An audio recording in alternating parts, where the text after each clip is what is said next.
Kira-kira 100 tahun yang lalu, uang atau money itu belum dipuja seperti saat ini. Uang belum didewakan seperti sekarang. Atau dengan kalimat lain, uang itu baru 100 tahun dipuja bagaikan dewa. Kalau emas, ya memang iya dari dulu memang dipuja sebagai simbol kemakmuran dan alat tukar terpercaya. Kembali ke uang. Uang itu hanya greasing the transaction, atau uang itu hanya pelumas transaksi. Uang itu hanya pelancar pertukaran. Itu adalah istilah 100 tahun yang lalu, yaitu sebelum Great Depression tahun 1931. Setelah Great Depression tahun 1931, muncullah teori ekonomi baru. Teori ekonomi dari Milton Friedman, Friedrich Hayek, Ludwig von Mises. Kemudian dikatakan bahwa sejak tahun 1931 ke sana ke belakang adalah teori Adam Smith sudah mati. Jadi teori Adam Smith mati. Kemudian sejak Perang Dunia Kedua usai, zaman ekonom penggagas Bretton Woods Conference John Maynard Keynes berkuasa. Ini adalah zaman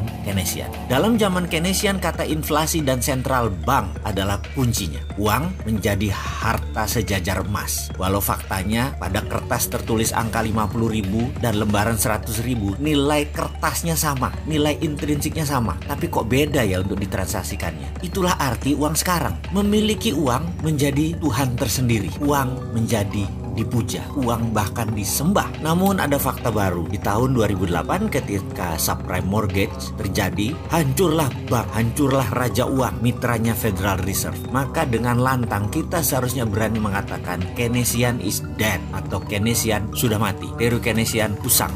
Teori neolips sudah nggak bisa jalan lagi di era digital ekonomi saat ini. Maka sejak tahun 2009, dunia mulai berontak. Banyak anak muda yang tidak percaya IMF, tidak percaya World Bank, terutama anak muda dan non-pemerintahan ya. Mereka mulai rebel. Kelompok ini dikenal dengan filosofi ekonomi baru, yaitu mereka memiliki nama dengan julukan baru, Modern Economy Theory. Pencetusnya adalah Warren Mosler, Bill Mitchell, Stephanie Kelton, Randall Wray, dan bapak dari itu semua adalah Michael Hudson. Bahkan ada yang menyebutkan teori sekarang ini setelah Keynesian mati adalah zamannya Hudsonian. Namun kita tahu virus ilmu lama Keynesian, neolips membekas dalam kepala generasi di atas kita, bahkan di sebagian generasi kita, dan agak sedikit mencemarkan ke generasi baru. Namun ada generasi yang steril, yaitu generasi milenial. Generasi milenial sudah tidak percaya Keynesian. Dia mulai mengadopsi teori dari Hudsonian, yaitu Modern Economy Theory. Tapi sayang, pejabat negara masih Keynesian semua, jadi belum bisa diterapkan Modern Economy Theory tersebut yang berbasis project. Pejabat dengan Keynesian cirinya gampang. Kalau nggak ada uang, mereka cari utangan. Dan dalam Modern Economy Theory, kata hutang itu hilang dalam kamus mereka. Kata hutang itu hilang dalam kamus anak-anak milenial. Yang ada hanya sovereign wealth fund, printing money, project creation, digital banking, consolidated bottom of pyramid, dan banyak lagi. Saya sangat bergantung kepada kaum milenial. Semoga ke depan kaum milenial bisa mengambil alih dan mengganti pemahaman kuno yang hingga saat ini masih berlaku dengan strategi tidak berhutang dan tidak jual aset negara.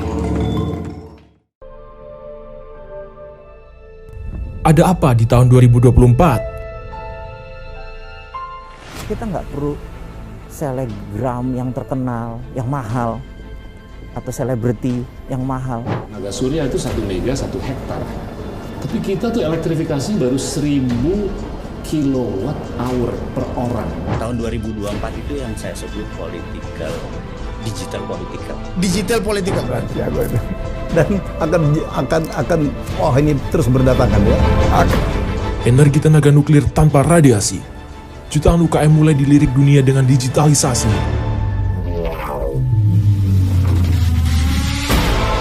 Wisata jadi primadona dan bangun wisata virtual 3D berbasis metaversion. Kegilaan apa lagi yang akan hadir di tahun 2024 oleh 4 orang hebat ini?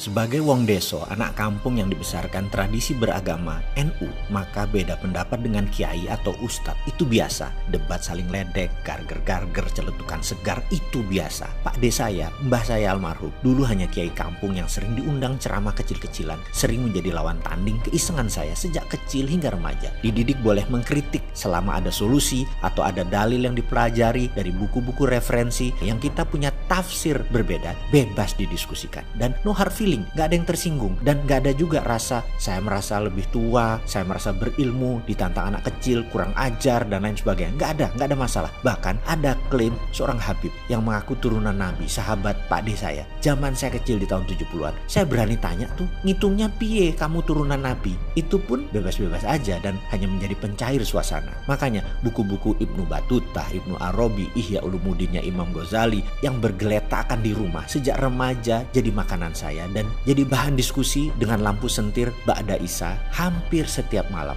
Kalau saya lagi di Malang atau di tempat kami lainnya di desa Colo di Kudus. Sampailah suatu pertanyaan dari saya waktu masih remaja ke mbah saya. Ngapunten mbah, ini zaman gonjang-ganjing, banyak kejahatan. Sistem Soeharto itu seperti Fir'aun, dunia dikuasai mereka. Dan itu tahun 70-an loh waktu saya bicara. Lalu saya bertanya, ini memang sudah dekat akhir zaman ya mbah? Dia berkata, gini Le, jangan percaya dengan hal seperti itu. Saya cuma titip satu hadis untuk kamu pegang sebagai bekal kamu sampai hari tua nanti. Hadis itu berkata, berzakatlah kau segera, karena suatu masa nanti Islam demikian makmurnya sehingga engkau tidak bisa memberi zakat kepada orang lain. Setelah masa jaya yang panjang tersebut, baru dunia akan kiamat. Pertanyaan si mbah, apakah zaman itu sudah ada? Saya jawab, belum mbah. Makanya Le, kowe jadilah pahlawan zakat, sedekah, dan infak. Karena suatu hari nanti hal itu nggak bisa dilakukan lagi. Karena demikian makmurnya dunia saat itu, jadilah bagian memakmurkan dunia saat ini. Ini alasan yang menjadi platform berpikir bawah sadar saya membangun Rumah Yatim Indonesia 24 tahun yang lalu. Dan saya baru sadari di kemudian hari tentang pemikiran tersebut. Saya walaupun kecil-kecilan ingin menjadi pahlawan zakat, infak, dan sodako. Inilah yang juga mendasari lahirnya digital currency Sironium 2 tahun yang lalu. Di bawah sadar saya terus menggelora bahwa dunia akan makmur, sangat makmur, hingga harus ada sistem yang kuat untuk menjadi patokan terhadap mata uang. Gak bisa dolar yang berbasis angin yang sejak tahun 71 bulan Agustus hari Amerika menyatakan dolar tidak diprint pakai underlay emas lagi, dan tidak ada satupun dunia ini yang men-challenge pernyataan tersebut. Bahkan saking saktinya semua dosen ilmu ekonomi, para ekonom dunia, bahkan pejabat negara menganggap dolar adalah mata uang dunia yang wajib dimiliki sebelum kita memprint uang atau mengedarkan mata uang di negara sendiri. Lah geblek pemahaman seperti itu. Kalau kalian mempercayai cetak uang akan inflasi karena tidak ada dolar, Anda kemakan doktrin agama ekonomi Keynesian yang gak ada bukti kenabiannya. Bahkan Keynesian di akhir hayatnya bertobat, namun buku dan pelajarannya menjadi tidak boleh beredar karena bisa merusak seluruh pelajaran ekonomi para profesor guru besar ekonomi, terutama ilmu ekonomi kampus-kampus kenamaan dunia, yang memang tujuannya adalah false knowledge, pengetahuan yang salah agar dunia hanya dikuasai oleh segelintir orang saja. Ilmu yang beredar beda dengan ilmu yang dipraktekkan di negara-negara Amerika, Cina,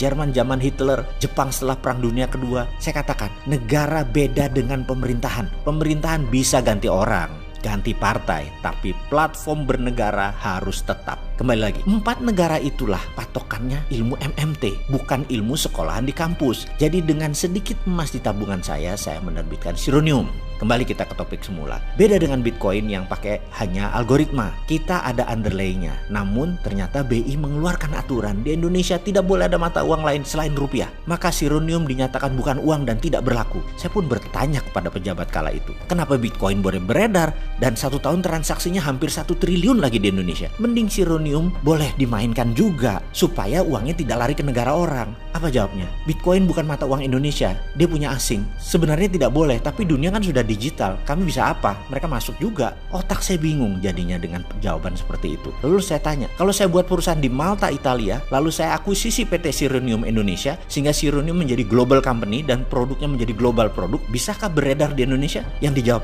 wah Anda nggak nasionalis namanya. Negara dapat pajak dari mana? Puer, otak saya koslet. Ini pejabat maunya apa ya? Buat di Indonesia nggak boleh, buat di luar juga nggak boleh gitu ya? Ya udahlah, wes lah. Intinya adalah kita bisnis nggak boleh ada matinya. Buat perusahaan di Malta, akuisisi Sironium selesai. Benar, bisnis selesai secara teknis. Namun jiwa NKRI ini masih bergolak. Akhirnya 6 bulan yang lalu saya tarik jaminan emas tadi. Saya cetak ada yang 1 gram, 5 gram. Dan ini semua adalah murni 24 karat, 99% kemurniannya. saya mau buat Sironium 2.0, saya mau bertransformasi. Nama baru, aturan main baru, ijab kabulnya jual beli, sehingga simple dan jelas. Ilustrasinya begini, Anda misalnya membeli 5 gram emas, katakan harga 1 gram emas 1 juta rupiah. Anda store 5 juta, emas Anda tadi Anda simpan, betul ya? Lalu suatu hari kalau Anda butuh uang, Anda jual, uang tersebut Anda buat belanja. Nah, kita punya aplikasi solusi untuk itu. Emas tadi titipkan di aplikasi, maka di balance sheet Anda tadi 5 juta minus selisih jual beli kita kurang lebih ya, katakan 4.980.000. Anda punya kartu debit dan ATM, Anda belanja di semua GPN, gerbang pembayaran nasional, juga bisa tarik tunai di semua ATM. Misalnya Anda belanja 1 juta, maka balance Anda kemudian jadi 3.980.000-an. Gramasi emasnya dari 5 gram turun jadi 4 gram. Kalau harga emas naik, katakanlah 1 gram menjadi 1,1 juta, uang Anda naik lagi jadi 4.345.000 kira-kira. Jadi rupiah Anda saat ini kan dijaminkan pakai dolar yang selalu floating, turun naik suka dolar, menjadikan sekarang diubah. Anda mau yang stabil, underlyingnya emas. Sekali lagi, emas lebih stabil, membuat rupiah Anda tidak ada nilai inflasinya. Saat ini kami sudah kerjasama dengan bank, dengan payment gateway iPayMu milik sahabat saya Mas Keke dan Pak Gita Wiryawan. Sudah firm semuanya sejak Januari, tinggal tunggu hari baik untuk kita luncurkan. Sahabat, walaupun saya Sontoloyo sering kritik pejabat plus memberikan solusi yang pasti tidak bisa dikerjakan pejabat karena otot ilmunya dari solusi tadi berbeda, namun jangan pertanyakan ke NKRI-annya si Sontoloyo ini. Walaupun air wudhunya masih kurang, ilmu kaleng-kaleng dalam beragama, tetap berusaha membuat umat berdaulat.